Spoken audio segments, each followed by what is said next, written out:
Olá, esse é um vídeo sobre perguntas que funcionam como chaves. Esse vídeo, na verdade, seria um áudio, mas aí eu resolvi fazer em vídeo, mesmo improvisando aqui, só porque aí de repente mais gente consegue ver, né? Além de quem tá ali no canal do Telegram.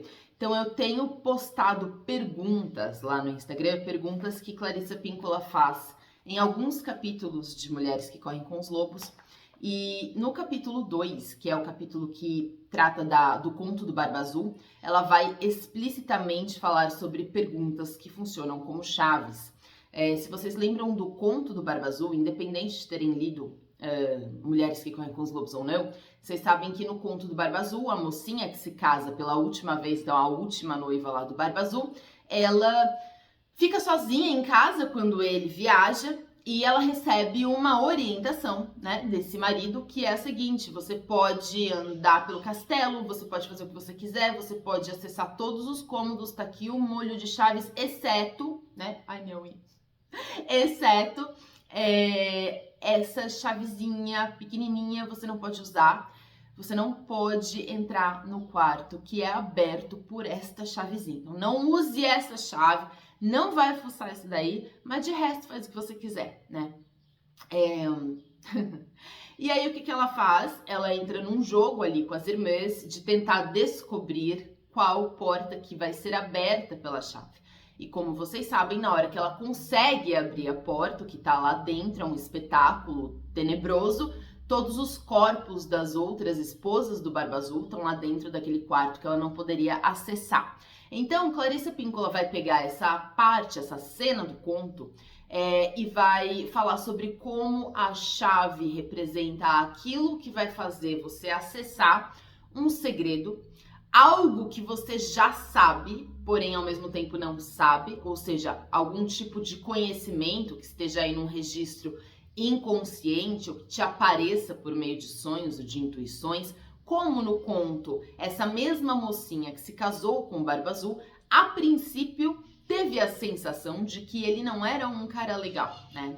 Teve a sensação, teve ali uma intuição de que aquele cara tinha alguma coisa muito estranha com ele, muito sinistra com ele. Só que ela, seduzida pelas riquezas, pelo castelo e pelo status do Barba Azul, ela acaba se convencendo, entrando nessa espécie de autoconvencimento, dizendo: quer saber de uma coisa? Essa barba não é tão azul assim, esse cara não é tão esquisito não, eu vou com ele.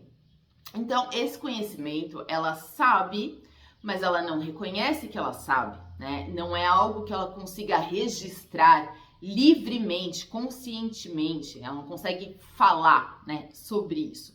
Então, a chave, ela representa o acesso a esse tipo de segredo, a esse tipo de coisa que a gente já entendeu que tá ali, mas que a gente não consegue tirar o véu exatamente do rosto para olhar, para reconhecer e para falar. Muitas vezes a gente faz isso porque é dolorido entrar em contato com certas verdades, com certas questões nossas, e a gente acaba entrando nessa espécie de autoconvencimento, querendo fazer esse pacto, assim como ela, a princípio, teria feito esse pacto com o Barba Azul, de obedecer àquela orientação. Eu posso mexer em tudo, eu posso circular pelo castelo todo, exceto aqui, exceto nessa porta. E quantas vezes a gente não faz isso na nossa vida, em que a gente fala: quer saber? Eu não quero mexer com isso não, eu não quero entrar em contato com isso aqui não, isso aqui eu não quero ver, então eu vou dar atenção a isso, aquilo, e essa porta aqui eu vou manter fechada. Por isso até que Clarissa Pinkola vai dizer que aquela porta no conto é como se fosse uma barreira psíquica, né? É aquilo que impede que eu consiga ver. É como se fosse realmente algo, um filtro que eu coloco nos meus olhos quando eu estou olhando uma situação, não pelo que ela é de fato, né? Mas com este véu que me impede o reconhecimento pleno e livre daquela situação, daquele segredo, daquela questão, que pode ser algo realmente da ordem de um segredo, alguma coisa que está sendo oculta, mas pode também ser uma emoção, pode ser um sentimento, pode ser uma convicção que você já tem, mas que você não consegue ainda reconhecer, né, à luz do dia, falar a respeito. Então vamos supor que você queira deixar um trabalho. Eu sempre pego esses exemplos de trabalho e relacionamento porque eu acho que é muito fácil de se identificar. Sair daquele trabalho, você está infeliz naquela profissão, ou você quer sair de um relacionamento, você quer resolver alguma coisa, seja, né, com um companheiro, companheira, com a mãe, com, enfim, alguém. Só que isso, né, é algo difícil de entrar em contato, de lidar, e então a gente coloca ali uma barreira. E essa barreira, isso que dificulta o nosso acesso a essa verdade, a essa questão, muitas vezes fica lá tanto tempo, né, que a gente se acostuma a não abrir essa porta. E o que mais que a gente pode colocar, né, por trás daquela porta? Não precisa ser só algo necessariamente agônico, algo horrível, né? A Clarissa Pinkola vai dizer, né, que aqueles corpos que estão ali também podem representar sonhos, né, desejos, coisas que eu, de repente, achei que não coubesse mais para mim ir atrás, perseguir, tentar conquistar, enfim, alguma coisa que era importante para mim e que de repente eu joguei ali no porão, tranquei e deixei morrer, né? Deixei morrer. A gente precisa lembrar sempre que dentro das análises que a Clarissa Pinkola faz, sempre existem duas instâncias, né, de observação e interpretação. Uma é o conto e aqueles personagens interagindo entre eles e ela analisando o que aquilo significa, o que ela acha que aquilo representa, simboliza. E por um outro lado também, todos aqueles personagens, cenas e situações representando aspectos internos da psique de uma mesma mulher. Então, quando a gente fala desse quarto, né, desse porão, desse aposento trancado, a gente está falando de algo também que foi colocado ali, né, foi posto de castigo, foi deixado para morrer por nós mesmas, né? Então, algum aspecto que é predatório, que é interno a nós, algo que nos sabota, que mantém alguma coisa atrás da porta, alguma coisa que eu não quero acessar, que é difícil de acessar, mas que é importante que eu veja. Em algum momento eu vou precisar abrir essa porta. Para abrir essa porta, eu preciso de uma chave. E aí ela vai dizer que as chaves são perguntas. Perguntas são chaves. Quando a gente faz a pergunta certa, a gente consegue abrir a porta. E aí eu queria aqui, né, enfatizar que é mais importante conseguir se colocar as perguntas do que necessariamente ter uma resposta no sentido de uma resposta que leve a uma saída, que leve a um desfecho, que leve a uma solução, tá? A pergunta em si já abre a possibilidade de um outro caminho se desenhar. Então, quando a gente às vezes não quer, a gente hesita em colocar a pergunta porque a gente já sabe que não vai ter uma resposta afirmativa naquele momento sobre o que fazer, tá? Mas é diferente colocar a questão e deixar a questão ali. Não precisa se pressionar para achar a resposta no sentido de saber o que fazer, né? O que eu faço agora? Calma, isso é uma outra etapa, isso é outra pergunta, né? A pergunta, o que eu faço com isso, o que eu faço agora, ela é posterior. Primeiro é preciso se perguntar sobre o que está atrás da porta, né? E aí ela vai dizer que fazer a pergunta certa é o ponto central da transformação. Aí ela vai dizer que a pergunta correta provoca a germinação da consciência. A pergunta bem formulada sempre emana de uma curiosidade essencial a respeito do que está por trás.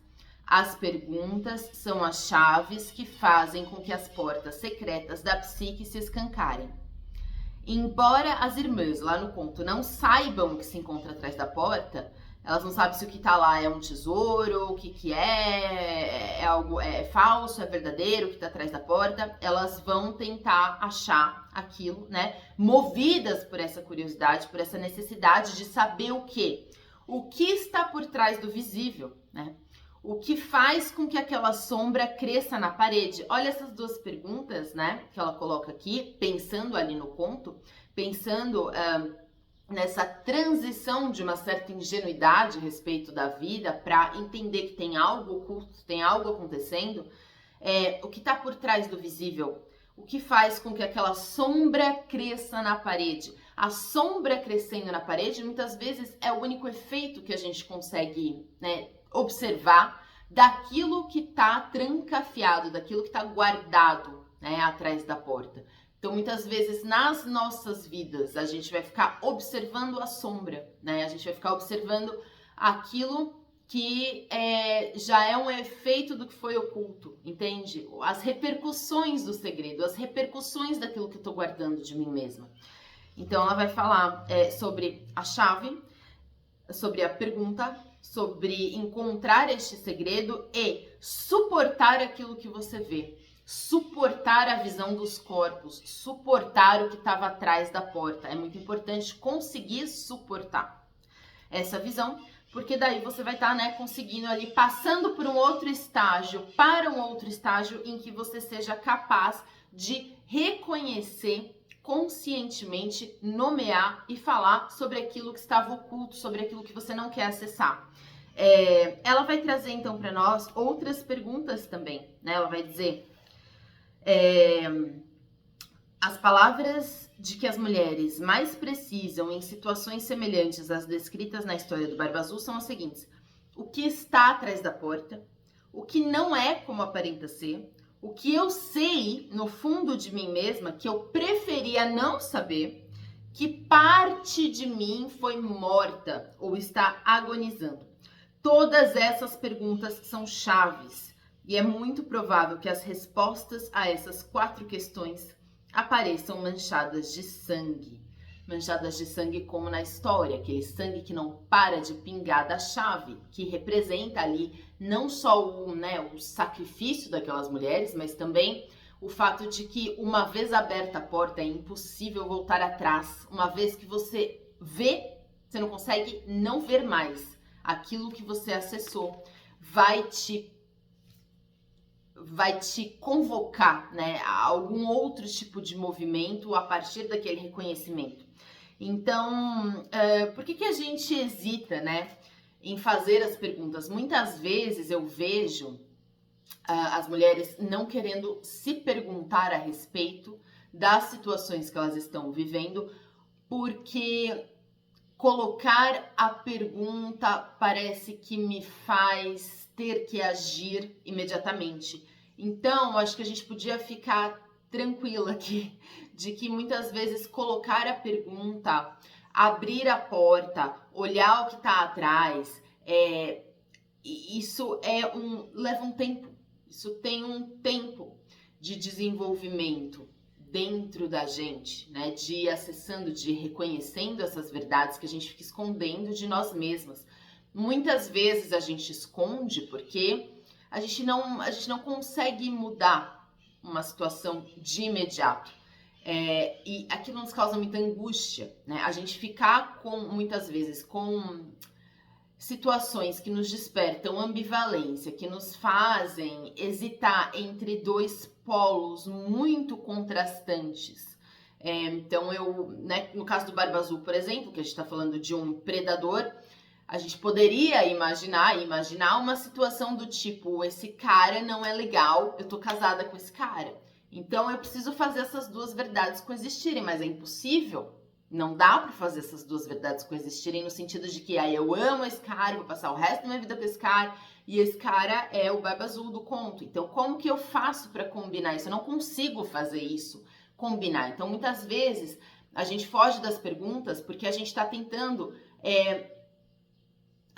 se convencer de que essa tensão não está aí, esse conflito não está aí. Tá tudo bem, tá tudo certo, tá tudo maravilhoso, eu vou seguir adiante por aqui, por esse caminho mesmo. A gente não quer olhar para aquilo que vai aumentar um pouco a nossa angústia, porque vai escancarar pra gente algum tipo de conflito, algum tipo de questão, algum tipo de dilema que não tá se resolvendo, né? De impasse que não tá se resolvendo. Porém, a gente tem que lembrar que fazer a pergunta, muitas vezes, o efeito de conseguir fazer as perguntas não é necessariamente de mais angústia.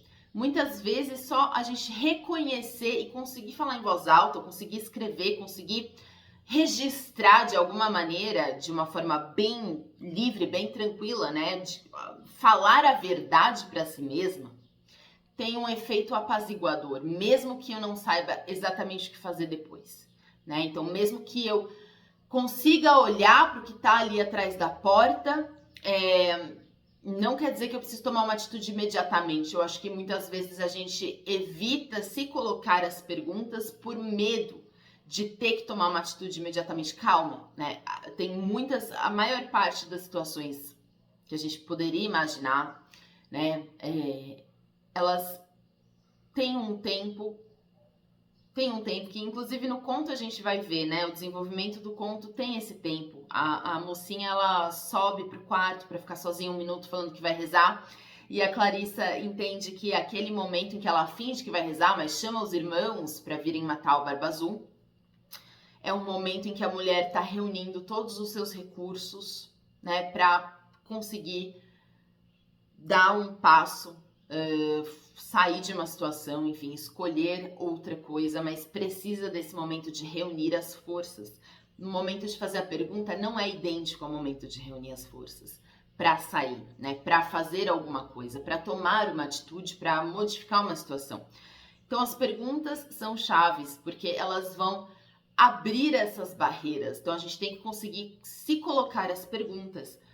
Se coloquem as perguntas por escrito, sem medo, né? Sem medo das respostas. As respostas não significam que você precisa fazer algo imediatamente. E eu digo isso, né? Porque eu acho que dá muito medo a gente falar, bom, tá bom, estou me colocando a pergunta sobre não gostar mais de morar nessa cidade ou de estar trabalhando nesse lugar que eu tô trabalhando, mas e daí? Eu não tenho pra onde ir? Eu tenho que pagar minhas contas, eu tenho que ficar nesse trabalho, eu não tenho o que fazer, eu não tenho opção, não tem saída, eu vou precisar ficar. Eu sei que eu preciso ficar mais 1 ano aqui, pelo menos, então assim, por que eu vou me colocar a pergunta, vai me trazer angústia? Calma, né?